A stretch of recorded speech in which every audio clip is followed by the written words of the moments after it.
بسم اللہ الرحمن الرحیم۔ السلام علیکم سیکنڈ ایئر اسٹوڈنٹس، اس سے پہلے ہم نے تشکیل پاکستان کے 2 لیکچرز پڑھ لیے ہیں اور آج ہم تیسرے اور آخری لیکچر کا آغاز کریں گے،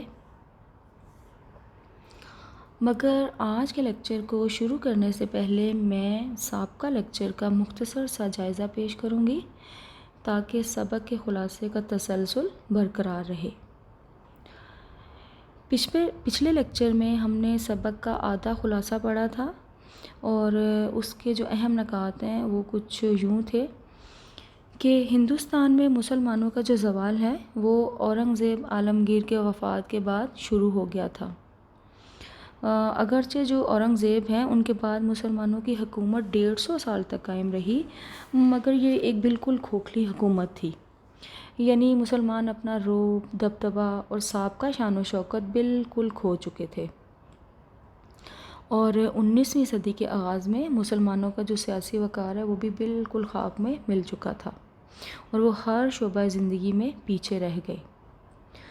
پھر شاہ ولی اللہ اور شاہ عبدالعزیز جیسے رہنماؤں نے مسلمانوں کی مذہبی اصلاح کی، اور پھر ان کے بعد سید احمد بریلوی نے سکھوں کے خلاف جہاد کر کے ایک مضبوط نظام حکومت قائم کیا۔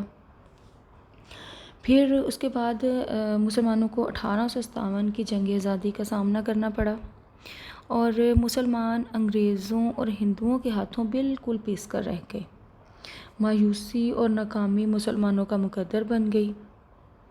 پھر سر سید احمد جیسے رہنما نے علی گڑھ تحریک کے ذریعے مسلمان قوم کو وقت کے تقاضوں کا احساس دلایا اور جدید علوم سیکھنے کی طرف راغب کیا۔ انہوں نے ایک اردو رسالہ تہذیب الاخلاق اور پھر ایک رسالہ اسباب بغاوت ہند کے نام سے جاری کیا، اور ان رسالوں کا مقصد یہ تھا کہ تعلیم کو فروغ دیا جائے۔ پھر 1885 میں انڈین نیشنل کانگریس جو کہ ہندوؤں کی سیاسی جماعت تھی وجود میں آئی۔ ہندوؤں کی مسلمانوں کے خلاف جو مسلسل سازشیں ہیں وہ سامنے آ رہی تھیں، تو سر سید احمد خان پر یہ واضح ہو گیا کہ ہندو اور مسلمان 2 الگ قومیں ہیں جو کہ کبھی بھی ایک دوسرے کے ساتھ نہیں رہ سکتی، اور مسلمانوں کے لیے الگ ملک یعنی پاکستان کی ضرورت ہے۔ پھر 1898 میں سر سید احمد خان کی وفات ہوئی، اور ان کے بعد ان کے رفقا یعنی ان کے جو ساتھی ہیں، مثلاً محسن الملک، وقار الملک، حالی، شبلی، امیر علی وغیرہ جو ہیں، ان کی جد و جہد اور مشن کو انہوں نے آگے بڑھایا۔ پھر اقبال جیسے عظیم شاعر کا اسلامی فلسفہ ہمارے سامنے آیا، اور انہوں نے اپنی شاعری کے ذریعے مسلمانوں کو خواب غفلت سے بیدار کیا اور ان کے اندر الگ وطن حاصل کرنے کا ایک جوش اور جذبہ پیدا کیا۔ تو سیکنڈ ایئر یہ ہمارا پچھلا لیکچر تھا، یعنی سبق کا سابقہ خلاصہ تھا، اور اب ہم اپنا جو بقیہ خلاصہ ہے اس کے اہم نکات کا جائزہ لیتے ہیں۔ اسٹوڈنٹس، 20ویں صدی میں بہت سے متفرق واقعات جو ہیں وہ سامنے آئے، یعنی 20ویں صدی میں ہندوستان کے جو حالات ہیں ان میں کافی تبدیلیاں پیدا ہوئیں۔ سب سے پہلے تقسیم بنگال کے خلاف ایک تحریک کا آغاز ہوا۔ تو تقسیم بنگال کے بارے میں سنیے۔ تو اسٹوڈنٹس، جو بنگال ہے وہ ایک بہت بڑا صوبہ تھا، اور اتنے بڑے صوبے میں انتظامی معاملات کو کنٹرول کرنا یا سنبھالنا بہت مشکل تھا، تو لہٰذا انگریزوں نے اس بات کے پیش نظر 1905 میں بنگال کو 2 حصوں میں تقسیم کر دیا، اور ایک حصے کو مشرقی بنگال اور دوسرے کو بنگلہ دیش کا نام دے دیا۔ لیکن یہ جو تقسیم تھی یہ مسلمانوں کے حق میں بہتر تھی، کیونکہ مشرقی بنگال میں مسلمانوں کی جو اکثریت تھی وہ بہت زیادہ تھی، اس وجہ سے ان کو یہ علاقہ دے دیا گیا۔ لیکن جو ہندو ہے وہ مسلمانوں کی فلاح و بہبود، ان کی بہتری کسی طرح بھی نہیں چاہتے تھے، وہ ہمیشہ ان کے نقصان کا ہی سوچتے تھے، اور انہوں نے آخر کار مختلف قسم کی سازشیں کیں اور بنگال کی جو تقسیم ہے اس کو منسوخ کروا دیا۔ اچھا، پھر اس کے بعد اردو ہندی جو تنازع ہے، تنازع کہتے ہیں جھگڑے کو، وہ اور زور پکڑ گیا۔ یعنی ہندو جو ہیں وہ پورا زور لگا رہے تھے کہ دفتروں میں اردو کی جگہ ہندی زبان رائج کی جائے۔ بعض جو انگریز ہیں وہ بھی ہندوؤں کے دباؤ میں آ گئے اور انہوں نے بھی اردو کی جگہ جو ہے وہ ہندی کو رائج کرنا چاہا۔ مگر اردو زبان کے دفاع کے لیے مسلمانوں نے ایک تحریک چلائی، اور اس تحریک کو مضبوط کرنے کے لیے انہیں ایک سیاسی جماعت کی ضرورت تھی، جو کہ مسلم لیگ کے نام سے 1906 میں قائم ہوئی۔ تو اسٹوڈنٹس، یہ تو آپ کو پتہ ہے کہ مسلم لیگ جو ہے وہ مسلمانوں کی سیاسی جماعت ہے، جیسا میں نے آپ کو پہلے بھی بتایا تھا، اور 1906 میں یہ قائم ہوئی تھی۔ تو اس جماعت کے بارے میں، مسلم لیگ کے بارے میں تھوڑا سا میں آپ کو تفصیلاً بتاتی ہوں۔ یہ جو جماعت ہے یہ ڈھاکہ کے مقام پر وجود میں آئی تھی 1906 میں۔ ڈھاکہ کے ایک نواب تھے جن کا نام تھا سلیم اللہ خان۔ انہوں نے ایک دعوت دی اور ان کی دعوت پر ایک خصوصی اجلاس ہوا، اور اس اجلاس میں مسلمان رہنما یعنی وقار الملک مولانا محمد علی جوہر، مولانا ظفر علی خان، حکیم اجمل خان اور نواب سلیم اللہ خان جو ہیں انہوں نے شرکت کی۔ اور پھر جو مسلم لیگ کا جو پہلا صدر ہے وہ سر آغا خان تھے۔ مسلم لیگ کا جو پہلا مرکزی دفتر ہے وہ علی گڑھ میں قائم ہوا۔ پھر بعد میں باقی تمام صوبوں میں بھی اس جماعت کی جو شاخیں ہیں یا سب دفاتر ہیں وہ قائم ہوئے۔ اور برطانیہ میں لندن میں جو مسلم لیگ کا سب دفتر تھا یا مسلم لیگ کے دفتر کی جو برانچ تھی، اس کے صدر کا نام امیر علی تھا، اور یہ وہی امیر علی ہے جس کا پچھلے لیکچر میں نے ذکر کیا ہے، جو کہ سر سید احمد خان کے ساتھی تھے۔ انہوں نے بہت سی جو مسلمانوں کے لیے اردو کتابیں لکھیں، اور بہت سی انگریزی کتابوں کے ترجمے کیے، اور انگریزوں کے لیے انہوں نے بہت سی اردو کتابیں لکھیں۔ اچھا، پھر اس کے بعد ایک اور جو واقعہ اس صدی میں پیش آیا وہ تھا کہ جداگانہ انتخاب کا مطالبہ، جو کہ 1909 میں پیش آیا۔ تو جداگانہ انتخاب کا جو مطالبہ تھا وہ کیا تھا؟ وہ یہ تھا کہ مسلمان یہ چاہتے تھے کہ قانون ساز اسمبلیوں میں مسلمانوں کو علیحدہ نشستیں دی جائیں یا علیحدہ سیٹیں دی جائیں، اور ایک خود مختار حکومت کا انہوں نے مطالبہ پیش کیا۔ اچھا، پھر اس کے بعد اسی صدی میں میثاق لکھنؤ کا معاہدہ ہمارے سامنے آیا، جو کہ 1916 میں ہوا۔ اب یہ کیا معاہدہ تھا؟ یہ ایک سیاسی معاہدہ تھا جو کہ مسلم لیگ اور کانگریس، مسلم لیگ جو ہندوؤں کی سیاسی جماعت تھی، اور کانگریس جو کہ مسلم لیگ جو مسلمانوں کی سیاسی جماعت تھی، اور کانگریس جو ہندوؤں کی سیاسی جماعت تھی، ان دونوں جماعتوں کے درمیان یہ ایک سیاسی معاہدہ ہوا میثاق لکھنؤ کے نام سے۔ اور اس میں معاہدے میں یہ طے ہوا کہ جو کانگریس ہے وہ مسلمانوں کے جداگانہ انتخاب کا جو مطالبہ انہوں نے پیش کیا اس کو تسلیم کرے گی۔ ہاں، پھر سیکنڈ ایئر پہلی جنگ عظیم کا آغاز ہوا، جب مسلمانوں نے 1909 میں جداگانہ انتخاب کا مطالبہ کیا، جو کہ میں نے ابھی آپ کو بتایا ہے۔ تو وقتی طور پر تو انگریزوں نے ان کے اس مطالبے کو مان لیا، لیکن جب پہلی جنگ عظیم جو کہ 1914 میں ہوئی، اس کے بعد انگریز اس وعدے سے مکر گئے اور انہوں نے ظالمانہ قوانین سے اہل ہند کو دبانا شروع کر دیا۔ اب پہلی جنگ عظیم کے بارے میں آپ کو تھوڑا سا بتانا چاہتی ہوں۔ پہلی جنگ عظیم 1914 میں ہوئی۔ اس جنگ میں ایک جانب برطانیہ، فرانس، امریکہ اور روس تھے، اور دوسری جانب جرمنی اور ترکی کا اشتراک تھا۔ اور ان دنوں میں جو ترکی ہے اس کو دنیا بھر کے جو مسلمان ہیں وہ اپنا مرکز جانتے تھے، اور ترکی کے خلیفہ کو بر صغیر کے جو مسلمان ہیں وہ اپنا خلیفہ تصور کرتے تھے۔ جو ترکی ہے وہ ان دنوں میں زوال پذیر تھا، اس لیے اس بات کا ڈر تھا کہ کہیں ترکی کو شکست نہ ہو جائے۔ ترکی جو ہے وہ ایک بہت وسیع ملک تھا، حجاز مقدس کی سرزمین بھی ترکوں کے کنٹرول میں تھی، اور یوں مسلمانوں کو اس بات کا ڈر تھا کہ مکہ معظمہ اور مدینہ منورہ کے شہر بھی کہیں برطانیہ کے قبضے میں نہ چلے جائیں۔ جب ان حالات کو مسلمانوں نے دیکھا تو مسلمانوں نے ایک تحریک کا آغاز کیا، اور وہ تحریک کون سی تھی؟ تحریک خلافت، جو کہ آپ کو اسکرین پہ بھی نظر آ رہی ہے، جو کہ 1919 میں چلائی گئی۔ اب یہ جو تحریک ہے، اس کے بانیوں میں مولانا محمد علی جوہر، مولانا شوکت علی، مولانا حسرت موہانی، مولانا ظفر علی خان اور ابو الکلام آزاد جو تھے وہ نمایاں تھے، اور لوگ بھی تھے لیکن یہ لوگ ان میں نمایاں تھے۔ یہ تحریک جو ہے یہ بر صغیر میں چلائی گئی، اور بر صغیر میں چلائی جانے والی تمام تحریکوں میں یہ سب سے زیادہ پرجوش اور زبردست تھی۔ ہاں، پھر اس کے بعد جب یہ تحریک مسلمانوں نے چلائی تو ساتھ ہی ایک اور تحریک عدم تعاون کا آغاز ہو گیا 1920 میں۔ اب تحریک عدم تعاون کیا تھی؟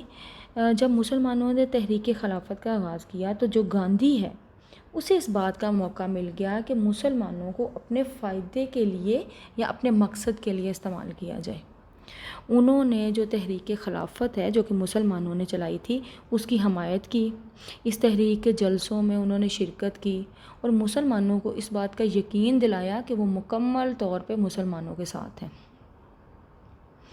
پھر جو گاندھی ہے اس نے جو ان دنوں تحریک عدم تعاون کا آغاز کیا، اس نے اس تحریک میں اس نے اس تحریک میں مسلمانوں کو شامل کر لیا، اور جو ہے اس کا مقصد اصل میں یہ تھا کہ جو انگریز ہیں ان کو مسلمانوں کے خلاف کر دیا جائے، اور گاندھی نے مسلمانوں کو یہ مشورہ دیا کہ وہ سرکاری ملازمتوں سے استعفیٰ دے دیں، پھر تعلیم کو چھوڑ کے سڑکوں پر نکل آئیں، گرفتاریاں دیں، محصول دینے سے انکار کر دیا، یعنی ٹیکس وغیرہ نہ دیں، بل نہ دیں بجلی کے، اور یوٹیلٹی بلز نہ ادا کریں، پھر حکومت کی طرف سے اگر کوئی امداد ملتی ہے تو اس کو بھی رد کر دیں، پھر اپنا گھر بار چھوڑ کے افغانستان یا ایران یا کسی اور ملک کی طرف ہجرت کر جائیں۔ تو جو مسلمان ہیں وہ گاندھی کی سازش کو فی الحال نہیں سمجھ سکے، اور انہوں نے وہی کچھ کیا جو کہ گاندھی نے کہا، اور اس کا یہ نتیجہ نکلا کہ بھوک، بربادی اور بدحالی جو ہے وہ مسلمانوں کا مقدر بن گئی۔ اچھا، یہ جو دونوں تحریکیں جن کا میں نے ابھی اوپر ذکر کیا ہے، تحریک خلافت 1919 میں جو کہ مسلمانوں نے چلائی تھی، اور تحریک عدم تعاون 1920 میں جو گاندھی نے چلائی تھی، ان دونوں تحریکوں کا انجام کیا ہوا؟ جو سب سے پہلے تحریک عدم تعاون کا انجام میں آپ کو بتاتی ہوں، جو کہ گاندھی نے چلائی 1920 میں۔ جب پہلی جنگ عظیم کا خاتمہ ہوا تو گاندھی نے جب دیکھا کہ حکومت جو ہے وہ اس کے کہنے کار نہیں ہے یا اس کے دباؤ میں آنے والی نہیں ہے، تو اس نے مسلمانوں سے پوچھے بغیر ہی اس تحریک کو ختم کر دیا، یعنی تحریک عدم تعاون کو اس نے ختم کر دیا، اور مسلمانوں کو شدید مایوسی ہوئی اور انہیں گاندھی کا جو اصل چہرہ ہے وہ نظر آ گیا۔ اچھا، پھر جو تحریک خلافت جو 1919 میں مسلمانوں نے چلائی تھی اس کا انجام کیا ہوا؟ اس کا یہ ہوا کہ جب پہلی جنگ عظیم میں روس اور برطانیہ دونوں اکٹھے تھے، لیکن ان میں ایک باہمی رقابت پیدا ہو گئی، ان میں ناچاکی پیدا ہو گئی، لڑائی جھگڑا ہو گیا، اور یوں یہ ہوا کہ جو ترکی ہے جس کے بارے میں ڈر تھا کہ کہیں اس کو شکست نہ ہو جائے، وہ محفوظ ہو گیا، اور یوں جو تحریک خلافت ہے جس مقصد کے لیے مسلمانوں نے چلائی تھی وہ ان کا مقصد بھی پورا ہو گیا۔ اب انہی دنوں میں پھر ایک اور اہم شخصیت سامنے آئے پہلی جنگ عظیم میں، جو کہ مصطفیٰ کمال پاشا جن کا نام تھا۔ اب یہ کون تھے؟ پہلی جنگ عظیم میں جب ترکی کو شکست ہو رہی تھی اور مسلمانوں نے تحریک خلافت چلا رکھی تھی، تو ان دنوں میں ایک ترکی کا جرنیل غازی تھا جو کہ مصطفیٰ کمال پاشا کے نام سے مشہور تھا۔ اس نے کیا کیا؟ اس نے ترکی کی جو افواج ہے اس کو یکجا کیا، ان میں ایک نیا حوصلہ ہمت پیدا کی، اور ملک کی جو سربراہی ہے اس نے خود سنبھال لی، اور یوں جو حجاز مقدس ہے اس میں غیر مسلم افواج داخل نہیں ہوئیں، اور حجاز مقدس بھی ترکی کے کنٹرول میں رہا، اور مدینہ منورہ اور جو مکہ معظمہ کے شہر ہیں وہ بھی محفوظ رہے، اور وہاں کا جو کنٹرول ہے وہ عرب مسلمانوں نے سنبھال لیا۔ اچھا، اس کے بعد کیا ہوا جی؟ اس کے بعد سائمن کمیشن 1927 جو ہے وہ مقرر ہوا، ہمارے سامنے آیا۔ اب سائمن کمیشن کیا تھا؟ تو اسٹوڈنٹس 1927 میں جو برطانوی حکومت ہے اس نے ایک کمیشن مقرر کیا جو کہ 7 افراد پر مشتمل تھا۔ اس کمیشن کی سربراہی سر جان سائمن کر رہے تھے، لیکن یہ جو کمیشن تھا یہ ہندوستانیوں کے لیے نفرت کا اظہار کر رہا تھا، ان کے حق میں نہیں تھا، کیونکہ اس کمیشن میں کوئی ہندوستانی نمائندہ نہیں تھا۔ اس لیے ہندوستان کی جو تمام بڑی سیاسی جماعتیں ہیں انہوں نے اس کمیشن کا بائیکاٹ کیا اور اس کی بھرپور مخالفت کی۔ یہ جو کمیشن ہے یہ وائسرائے ہند نے قائم کیا تھا۔ وائسرائے ہند کون تھا؟ وائسرائے ہند کا مطلب ہے گورنر جنرل آف انڈیا، یعنی اس وقت انڈیا کا یا ہند کا جو گورنر جنرل تھا وہ تھا لارڈ ماؤنٹ بیٹن، اور اس نے یہ کمیشن قائم کیا تھا۔ لیکن جو قائد اعظم ہیں انہوں نے اس کو رد کر دیا، کیونکہ یہ جو کمیشن تھا یہ مسلمانوں کے حق میں نہیں تھا بلکہ ان کے خلاف تھا۔ اچھا، اس کے بعد جی 1928 میں نہرو رپورٹ کا جو معاہدہ ہے وہ سامنے آیا۔ اب نہرو رپورٹ کا معاہدہ کیا تھا؟ جو نہرو رپورٹ ہے یہ 1928 میں اس کا اجلاس ہوا اور اس کے جو سربراہ تھے وہ پنڈت موتی لال نہرو تھے۔ قائد اعظم یہ چاہتے تھے کہ نہرو رپورٹ کے مطالبے کے ذریعے یا معاہدے کے ذریعے ہندو اور مسلم جو ہیں وہ متحد ہو جائیں، یعنی وہ ہندو اور مسلم اتحاد قائم کرنا چاہتے تھے، کیونکہ جو قائد اعظم تھے وہ ہندو مسلم اتحاد کے بہت بڑے داعی تھے۔ لیکن ہندوؤں نے جب وہ مسلمانوں کے تمام اہم مطالبات جو کہ انہوں نے نہرو رپورٹ کے اجلاس یا معاہدے میں پیش کیے وہ رد کر دیے، تو پھر قائد اعظم جو ہیں انہوں نے نہرو رپورٹ کے جواب میں 14 نکات پیش کیے جو کہ 1929 میں انہوں نے پیش کیے۔ جب قائد اعظم کو نہرو رپورٹ کی ناکامی کا پتہ چلا کہ ہندوؤں نے مسلمانوں کے تمام مطالبات جو ہیں وہ مسترد کر دیے ہیں، تو انہیں اس بات کا احساس ہو گیا کہ ہندو اور مسلمان دو الگ قومیں ہیں اور وہ کسی بھی صورت اکٹھی نہیں رہ سکتی، ان کا کلچر، تہذیب و تمدن سب کچھ مختلف ہے۔ پھر نہرو رپورٹ کے جواب میں جو قائد اعظم ہیں انہوں نے 1929 میں 14 نکات پیش کیے تھے۔ ویسے تو وہ 14 نکات تھے لیکن جو مشہور و معروف ہیں وہ میں آپ کو 2-4 بتا دیتی ہوں۔ پہلا تو یہ تھا کہ جداگانہ انتخابات کا مطالبہ مسلمانوں نے کیا، پھر مرکزی اسمبلی میں مسلمانوں کی نمائندگی 1/3 کم از کم ہونی چاہیے، پھر یہ تھا کہ سندھ کو بمبئی سے الگ کر دیا جائے، پھر صوبہ سرحد اور بلوچستان میں جو ہیں وہ باقی صوبوں کی مانند اصلاحات نافذ کی جائیں۔ پھر اس کے بعد اسٹوڈنٹس 1929 میں خطبہ الہ آباد جو ہے اس کا واقعہ پیش آیا۔ جو خطبہ الہ آباد ہے وہ علامہ اقبال نے 1930 میں الہ آباد کے مقام پر دیا۔ یہ خطبہ کیا تھا؟ جو اقبال تھے انہوں نے مسلم قومیت کا تصور پیش کیا اور مسلمانوں کے لیے ایک الگ خود مختار ریاست کے قیام کا مطالبہ کیا۔ جو قائد اعظم ہیں انہیں اقبال کا مسلم قومیت کا جو تصور ہے وہ بے حد پسند آیا اور انہوں نے اپنی بقیہ یا باقی ساری جو زندگی ہے وہ علامہ اقبال کے تصور پاکستان کی تکمیل یعنی اس کو مکمل کرنے اور جد و جہد آزادی کے لیے وقف کر دی۔ اچھا جی، پھر قرارداد پاکستان ہمارے سامنے آئی 23 مارچ 1940 میں۔ جو 23 مارچ 1940 کو لاہور کا ایک تاریخی پارک ہے جس کا نام ہے اقبال پارک، اس میں مسلم لیگ کا ایک اجلاس ہوا جس کی صدارت قائد اعظم محمد علی جناح نے کی۔ اس قرارداد کو قرارداد لاہور بھی کہا جاتا ہے۔ اس قرارداد کو صوبہ بنگال کے ایک رہنما تھے مولوی فضل الحق، انہوں نے پیش کیا اور اس قرارداد کے جو جلسے میں پورے برِ صغیر سے مسلمانوں کی بہت بڑی تعداد نے شرکت کی اور یوں زبردست نعروں کے ساتھ جو حاضرین ہیں انہوں نے قرارداد کو منظور کر لیا۔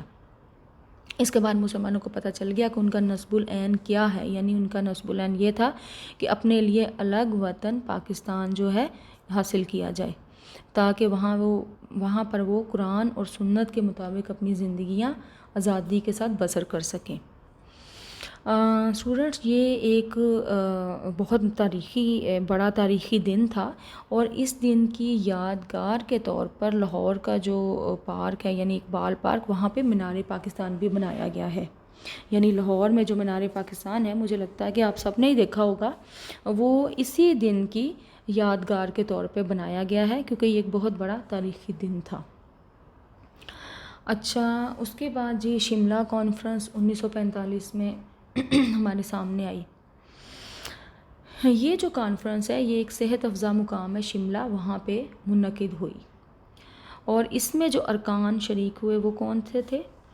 کانگریس کی طرف سے پنڈت نہرو، ابوالکلام آزاد اور بلدیو سنگھ جو ہیں وہ شامل ہوئے، اور مسلم لیگ کی طرف سے قائد اعظم لیاقت علی خان اور سردار عبدالرب نشتر جو ہیں وہ شامل ہوئے۔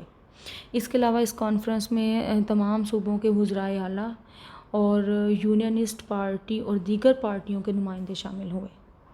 اب یونینسٹ پارٹی شاید آپ کو نہ پتہ ہو کیا ہے۔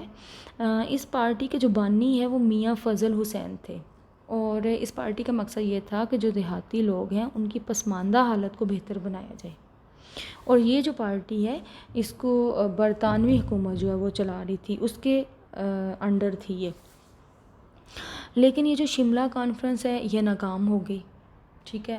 اب کیا ہوا کہ اس کانفرنس کو ناکامی کا سامنا ہوا، کیونکہ مسلمانوں کی طرف سے قائد اعظم نے 5 وزراء کی نامزدگی کے لیے کہا کہ وہ مسلم لیگ ان کی نامزدگی کرے گی، یعنی مسلمانوں کی طرف سے جو 5 مسلمان وزراء کی نامزدگی ہونی تھی، وہ قائد اعظم کا موقف یہ تھا کہ مسلم لیگ جو ہے مسلمانوں کی سیاسی جماعت وہ کرے گی۔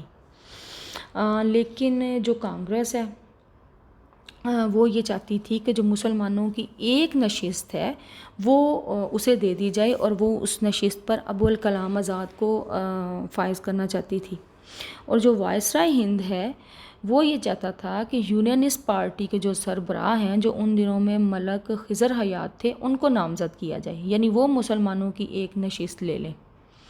لیکن قائد اعظم نے کانگریس اور وائسرائے ہند کے فیصلوں کو رد کر دیا، اور جو شملہ کانفرنس ہے اس کا کوئی نتیجہ سامنے نہیں آیا۔ اچھا، پھر کیا ہوا؟ پھر وزارتی مشن 1946 میں قائم ہوا۔ یہ کیا تھا؟ 1946 میں ایک وزارتی مشن ہندوستان آیا، اس کے سربراہ تھے پیتھک لارنس۔ پہلے تو اس وزارتی مشن کا مقصد یہ تھا کہ ہندو مسلمانوں کو وہ متحد کرنا چاہتے تھے، ایک قوم بنانا چاہتے تھے، لیکن وہ ناکام ہو گئے۔ پھر انہوں نے یہ فیصلہ کیا کہ ہندوستان سے انگریزی حکومت کو ختم کر دیا جائے اور اسے آزادی دے دی جائے، لہٰذا یہ جو کمیشن ہے یہ باعزت طریقے کے طور پر جون 1946 میں انگلستان واپس چلا گیا۔ پھر 1946 کے انتخابات سامنے آئے، اور وہ کیا تھے؟ وہ جب انتخابات ہوئے تو اس میں مسلم لیگ جو ہے اس نے بہت اکثریت کے ساتھ واضح طور پر کامیابی حاصل کر لی، اور پھر ساتھ ہی ہندو مسلم فسادات شروع ہو گئے۔ 1947 میں مسلم لیگ نے پنجاب میں ایک زبردست تحریک چلائی، اور انگریزوں کو اس بات کا اندازہ ہو گیا کہ مسلمانوں کے الگ ملک کے مطالبے کو وہ رد نہیں کر سکتے، لہٰذا اس دوران بے گناہ مسلمانوں کا خون بہایا گیا۔ سکھوں اور ہندوؤں نے مل کے مسلمانوں کا بے بہا خون بہایا، بہت قتل و غارت کی۔ پھر مسلمانوں نے جان، مال اور عزت کی قربانیاں دیں، اور قائد اعظم کی قیادت کا یہ نتیجہ نکلا کہ ہندو اور انگریز دونوں کو مسلمانوں کے مطالبے کے سامنے گھٹنے ٹیکنے پڑے۔ پھر کیا ہوا؟ پھر آخر کار مسلمانوں کی قربانیوں اور قائد اعظم کی ولولہ انگیز قیادت میں پاکستان 14 اگست 1947 میں دنیا کے نقشے پر ابھرا۔ اچھا اسٹوڈنٹس، پاکستان کے قیام کا مقصد کیا ہے؟ یعنی پاکستان 14 اگست 1947 کو معرض وجود میں آ گیا، تو جو میاں بشیر احمد ہیں انہوں نے اس سبق کے لاسٹ میں پاکستان کے قیام کا جو مقصد ہے وہ بتایا ہے۔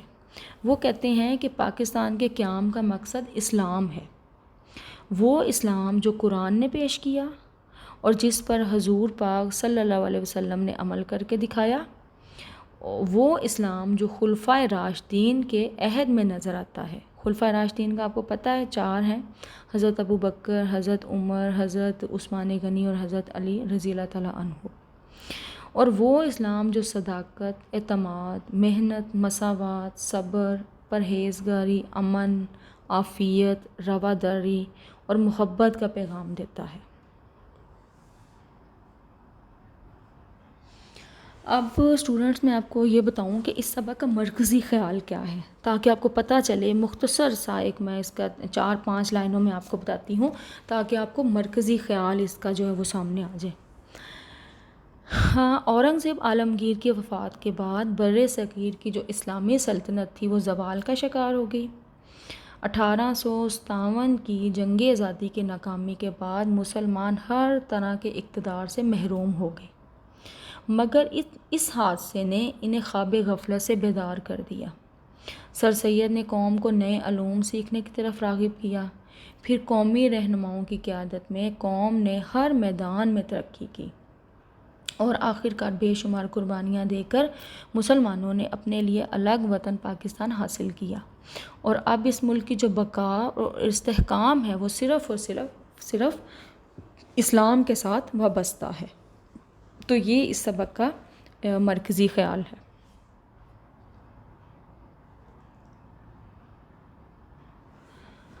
اب اسٹوڈنٹس میں آپ کو گھر کا کام دینا چاہتی ہوں، اور وہ یہ ہے کہ آپ نے یہ جو سبق ہے اس کی ریڈنگ کرنی ہے۔ اس کے 3 لیکچرز میں نے اپلوڈ کر دیے ہیں۔ آپ لیکچر سن کے سبق کی ریڈنگ کریں، اور جو باتیں آپ کی سمجھ میں نہ آئیں وہ آپ واٹس ایپ گروپ میں پوچھ سکتی ہیں۔ تو اب میں اپنے لیکچر کا جو اختتام ہے وہ کرتی ہوں، اور ایک خوبصورت شعر سے اختتام کرنا چاہتی ہوں۔ ہاں، پاکستان نظریہ بھی، پاکستان یقین بھی ہے، پاکستان عقیدہ بھی، پاکستان زمیں بھی ہے۔ اللہ حافظ۔ پاکستان زندہ باد۔